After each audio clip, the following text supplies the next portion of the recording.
Esad Berisha ka jetuar dhe punuar 25 vjet në Zvicër. Pas kaq vitesh, ai dhe familja e tij kanë vendosur që të investojnë në vendlindje, duke mbjellë mbi 4 hektar me aroni.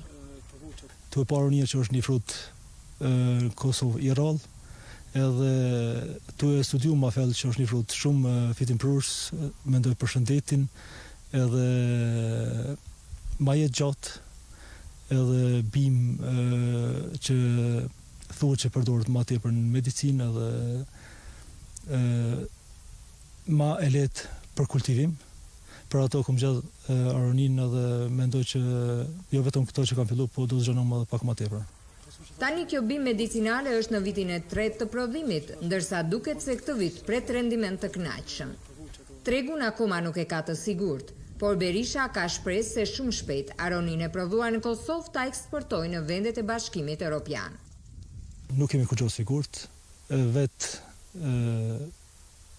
prej kokrës freskët bëjmë long, edhe me long tani mundomi ta shpërndajmë deri tash vetëm në për Kosovë pa eksport.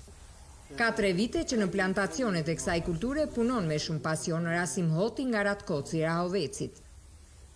Aroniet janë të shtyne vetëm me ple deleve.